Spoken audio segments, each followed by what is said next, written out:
Welcome to the Kelly Green Room. My name is Jonah, and today I am joined by a very special guest, one of the longest tenured and most knowledgeable sports talk radio hosts in all of the city of Philadelphia, Paul Jolovitz. Welcome to the show, Jolly. Thank you for joining me.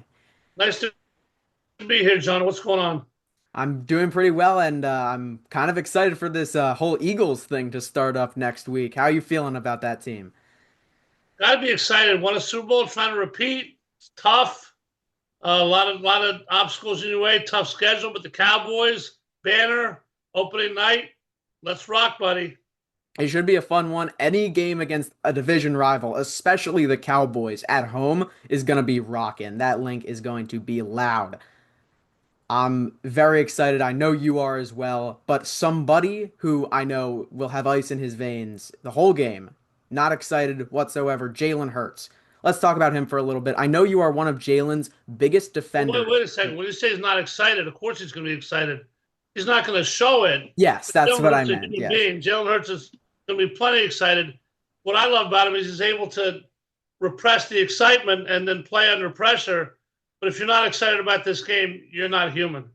Yeah, Jalen Hurts, sometimes the way he plays or the way he talks about the game seems like he isn't human, but he sure is, and he's got a big game ahead of himself. So he is excited, but he's not going to show it. And I know Yep. you're one of Jalen's biggest defenders on the air. Could you talk a little bit about what you think Jalen needs to prove this year, if anything?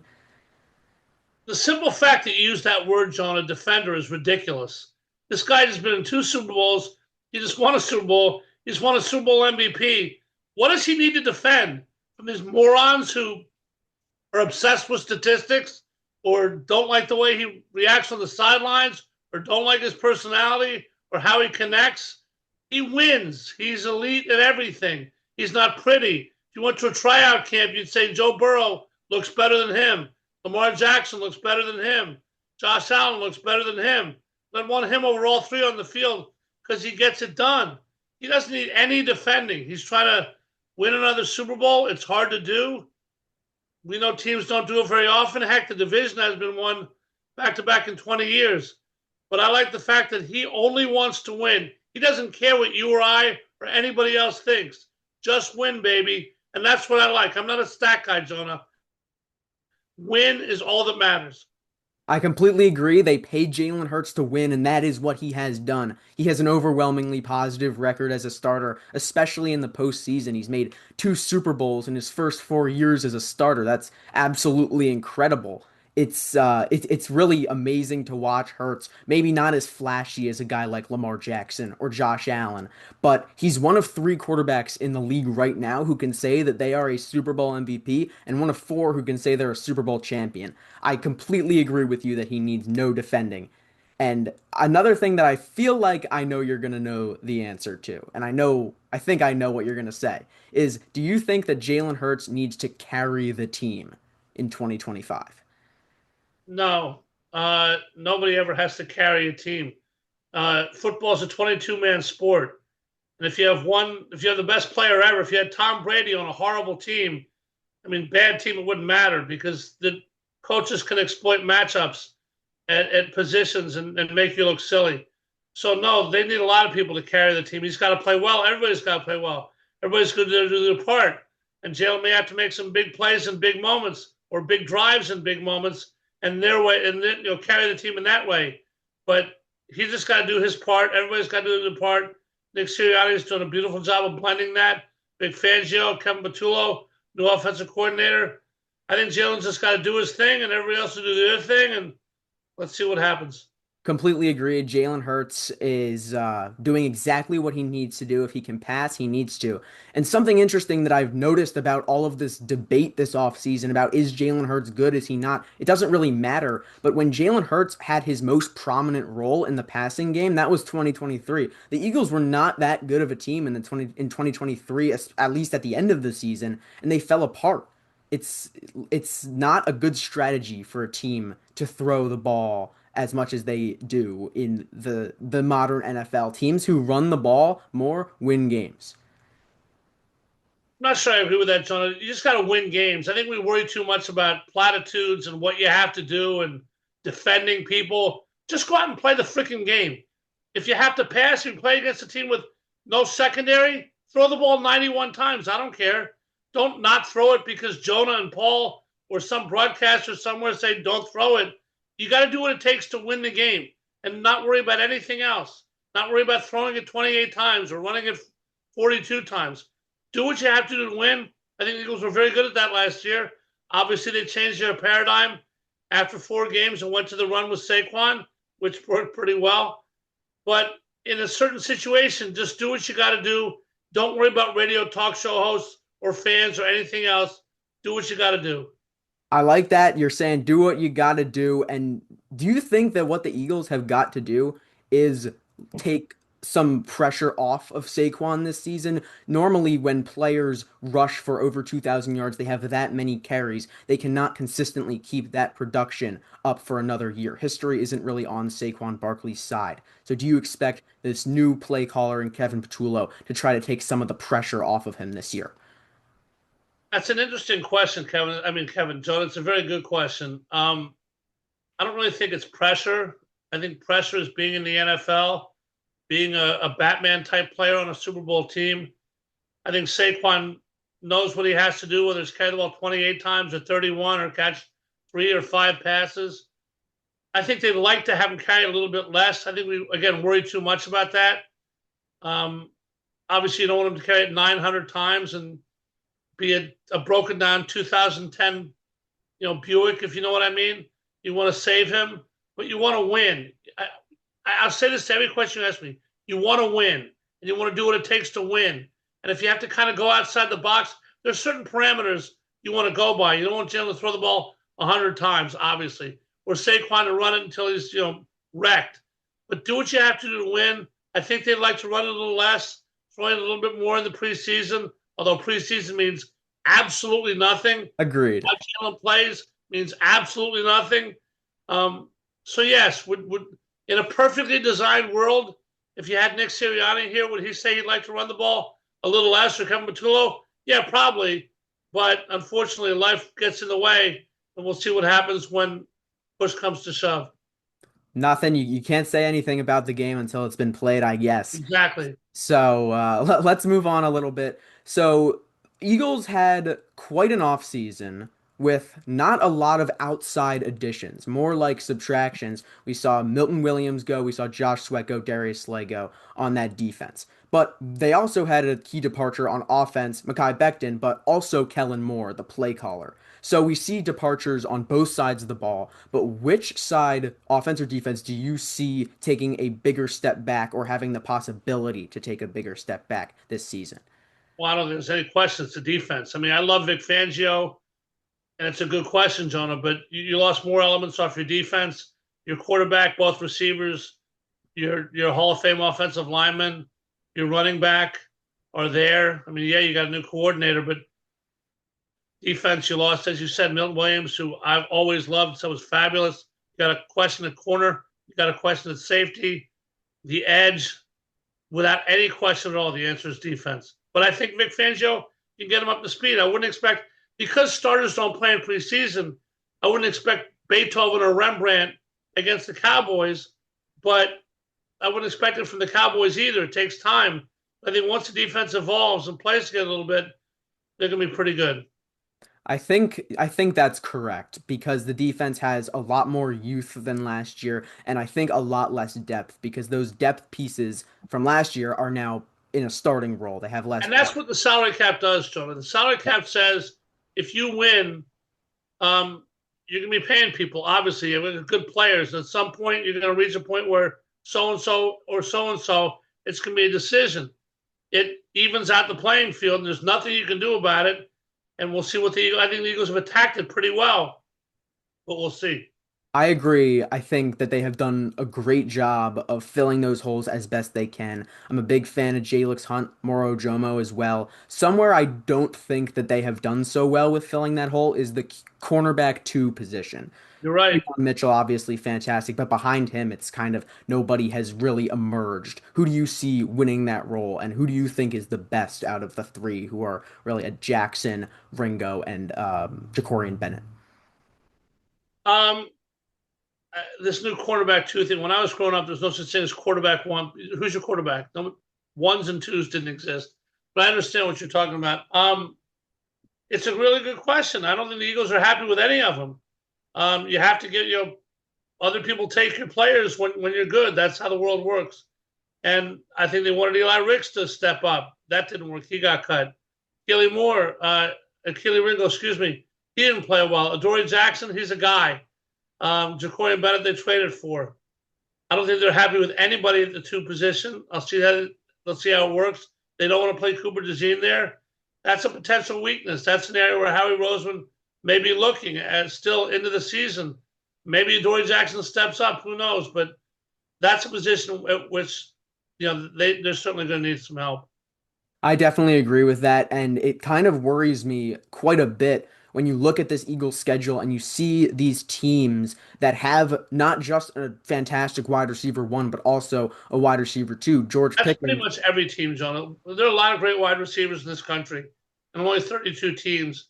Even the bad teams have really good wide receivers. But even like spectacular wide receivers, like Jordan Addison is an above average wide receiver too. He could be a wide receiver one on his own team. Maybe. Yeah. Same with someone like George Pickens, who the Eagles will see in just a week. Do you see that becoming a problem for the Eagles defending with these wide receiver twos? Because we know Quinyon Mitchell can do a great job, and he's traveling this season, but those wide receiver twos are gonna have an easier matchup for sure. Yeah, I mean, there's no question about it. That's where Vic Fangio is going to have to, play in some zones, fool people. If the edges are going to have to be great, you want to get to the quarterback and not make the quarterback twos cover forever. That's another area of potential concern. Yes, it's going to be a problem, and there's no way around it. I mean, Quinyon Mitchell is not going to cover everybody every game. I think expectations, John, are something that we have to deal with. Philly has a problem with expectation, I think. You play well once, and people think you're looking at the greatest player that ever lived, and he's impregnable and unbeatable. I think Quinyon Mitchell may be a great player down the road. He may be a great player now, but to expect him to blanket every number one receiver against the teams they play, which are pretty damn good, he may get torched one week also. So, yes, the Eagles have a problem with cornerback. That's where your coordinator comes in. You don't want to play straight man. You want to hide some people. It'll be very interesting to see how Fangio deals with it. That's something every Eagle fan should be looking at. And your question's a very good one. And going back to that Eagles schedule, which is a tough one, it's one of the hardest by strength of schedule from last year in the entire league, and that's probably what you'd expect with a first place schedule, especially in a tough Super Bowl division champion, yeah. like the Part NFC of the present East. you get. So, with this tough schedule, are there any games that you have underlined as possible tough matchups for the Philadelphia Eagles, and maybe an under the radar loss in there? They're going to be under the radar losses. I mean, you're not going to play well one week. That's any team, any schedule, anywhere, anything. I mean, maybe there'll be another undefeated team someday. I doubt it. But, the great thing about the NFL, it's called not for long. You wake up on the wrong side of bed, or a couple bounces go the wrong way, or a couple plays go the wrong way, you can lose to anybody. I don't know if you're into gambling at all, John. You're kind of young, but you look at an NFL game, and a ginormous point spread in an NFL game is 14. College games have 30, 40 point spreads all the time. Any team can beat any other team on any given Sunday. They made a movie about it. I'm not the first person to say that. So every game's tough. Obviously, the Eagles' schedule is very tough with back-to-backs, with primetime games. The travel doesn't matter. These guys travel on first class. They're only traveling one day a week. But it's hard to play well every week. It's hard to play well every game, no matter what sport you play. But what the test is, and what the good part of your question is, you got to be able to come back if you lose a game to the Commanders or even the Giants or anybody on your schedule. I mean, it's tough to win back-to-back-to-back and get up back-to-back-to-back. They got to bounce back and not create losing streaks. The same way a baseball pitcher, Kurt Schilling once told me, he said, Jolly, part of the price of doing business as a major league pitcher is giving up solo home runs. You're going to throw strikes. Sometimes the other guy, who's also a major league baseball player, is going to hit it, and it's going to go. And you can't let that bother you. Same thing in every sport, football, If you get beat, bounce back, but obviously you don't want to. I think the mental toughness is one of the great things about the Birds, especially the 16-1 run last year. So, yes, I think they're very good at that. But again, they're human. We'll see. Is there a specific team on the Eagles schedule that you see a tough matchup with, especially? A lot of them. I mean, Kansas City at Kansas City, Super Bowl rematch Sunday night. That's going to be pretty damn difficult. Or not Sunday night, Sunday afternoon. Um, there's a bunch. I mean, you want to go through the schedule, I'll be happy to do it with you. But there are very few easy games. I mean, the bye week, you worry about where that is. You worry about the back-to-backs because it's hard to get emotionally up week after week. You're the bullseye. Everybody's got you on their bullseye because you're the Super Bowl champions. I think every week can be tough. I think the best way to handle that for Nick Sirianni is not to worry about what week's going to be tough, but to assume that every week's going to be tough, and you better play your A game. Because if you don't play your A game in the NFL, the worst team in the NFL is a darn good football team, and you got to watch out. Completely agreed. I every so often there's a conversation on would the best team in college football beat the worst team in the NFL, and the answer is for sure no. Can't even believe that that is a conversation that we have. It could exist. I mean, if you played 1,000 times, yeah, it would happen. That's the great thing about sports, Jonah. They would beat them once in a blue moon. Yeah, they'd beat them, but they'd be 35-point underdogs to do that. I mean, you have to think when you think college and pro, it's a pretty simple thought process to me. The worst player in the NFL, the worst, is in the NFL. You're playing a college team. You're never playing a team with more than even the great teams, 8, 9 guys out of 22 going to make the NFL. So a coach can spot weak spots, go against matchups, blah, blah, blah. There are players who aren't going to make it. Those players don't exist in the NFL. So you got to do a good job every week, and we'll see who does the best job. Completely agreed. And then going back to the Eagles' schedule, I imagine you don't believe in a division curse that has been going on in the NFC. But do you see a threat in the Washington Commanders to take this Eagles division this year? Yeah, absolutely. I mean, let's get everything out on the table. I come from Washington. I grew up in Washington. I grew up a huge Redskin fan. Had no idea what my life was going to do. Take me to Penn. I've been here for 40 years. I'm a huge Eagle fan. I became an Eagle fan in the 80s when I worked with a team basically and got to know all the guys. So I have a background in DC, and all my friends, not all my friends, but a lot of my friends are Commander fans. I think when you start to assume things, Jonah, that's when you get in trouble. If you think we can't lose, I think Phillies fans, it bothers me that every time we play as team, we got to beat them, we got to sweep them. Like we're some kind of Mount Olympus that we're unbeatable. You got to be humble in this world, and anybody can beat you. The Eagles are the best team. I don't believe in curses, but the Commanders are a good team. They have a tough schedule too. You got to play them twice. We've had trouble handling them. The whole Josh Harris factor, blah blah blah. The Eagles should win, but they got to go out and do it. Ultimately, that's the answer to every question I have to you is yes, yes, yes, but they got to go out and do it. You can't just walk up to the referee, say, hi, I'm the captain of the Eagles. We're ready for the coin toss, and we're ready to win the game. That doesn't work in the NFL. Well, it could if they were confident enough, but I don't think that's going to happen. But those Washington Commanders, they have what I think is interesting about them is that they are seen maybe as one of these upstart teams. They actually have the highest average roster age of any team in the NFL. So they're not super young. They're built on veterans, and I think that is a thing that the Eagles really excel at is their young talent. And I assume, but I'm not going to completely count them out. Do you see a threat at all in the Cowboys or the Giants? Well, you're a young kid, which is really good that you just said what you said. Never count anybody out. Would I be shocked if the Giants or the Cowboys won the NFC East? Absolutely. But it's not impossible. Anytime you have two teams, Jonah, playing a game, any sport, anywhere, anytime, they wouldn't play the game if you knew who's going to win. Everybody's got a chance. And that goes over a season. Obviously, the more you play, the less chance a long shot has. But you got to take those teams seriously. I don't think they have much shot of winning at all. I can't stand either one of them. I don't like the Giants. I dislike the Giants more than I dislike the Cowboys because I dislike New York. But you got to separate heart from head. Jackson Dart's a good young quarterback. I think he'll wind up playing. I think Cam Scatterbo is a really good running back. They got a lot of problems. Am I worried about the Giants? Not really. Could they beat them in a game? Could they surprise them? Could they? I don't think that it'll happen, but you got to be ready for it to happen. Just bottom line, respect everybody, go about your business, do your job. I love what you said about expectations. The game isn't played until the game is played. So going back to this Eagles team, instead of their opponents, who is one Eagles player who you think is going to break out this year specifically? Break out from nothing to stardom, or break out from good to great, like maybe a Jalen Carter may. Break out from any lower tier to being considered in a different class. It doesn't have to be another Zach Bond because that only happens once in a blue moon. But someone to be considered as a distinctly better player than they are now by the end of the season.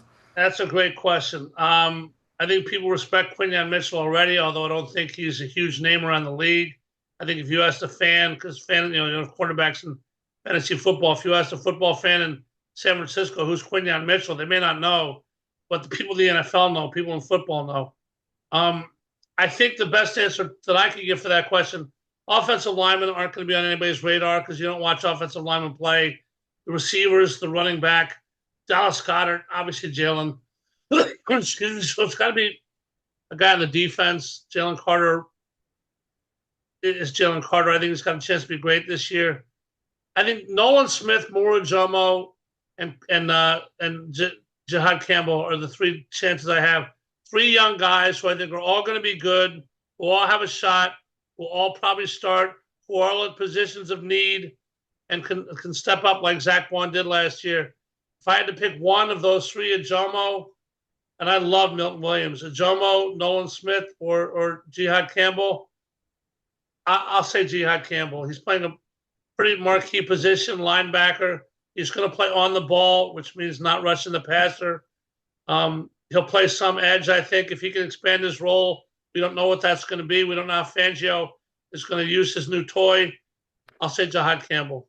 I love those picks. Jihad Campbell, his intensity is off the charts. I saw him from playing at Alabama. He's also extremely versatile. I love the pick at 31. I'm glad that he's healthy. We were in the offseason, we were not even thinking that he could be back by the beginning of training camp. He's back and ready to go. So I'm super excited about Jihad Campbell. And I also briefly mentioned Moro Jomo earlier. You just said him. I think he is if I had to pick one, he would be my guy. He's one of the If I can interrupt you for 1 second, one of the great things I always say on WIP, expectations is the longest word in the English language, not supercalifragilisticexpialidocious, not anti-disestablishmentarianism, because expectations are when people expect you to be really good. And now the pressure's on you. You're on the radar and people are watching. Same thing for opportunity.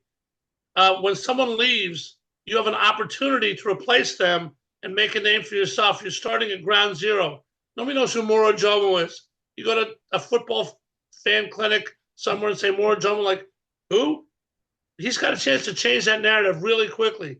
Nolan Smith was a first-round pick, played well in the playoffs last year. He's got a little foundation to start from. Jihad Campbell was a first-round pick.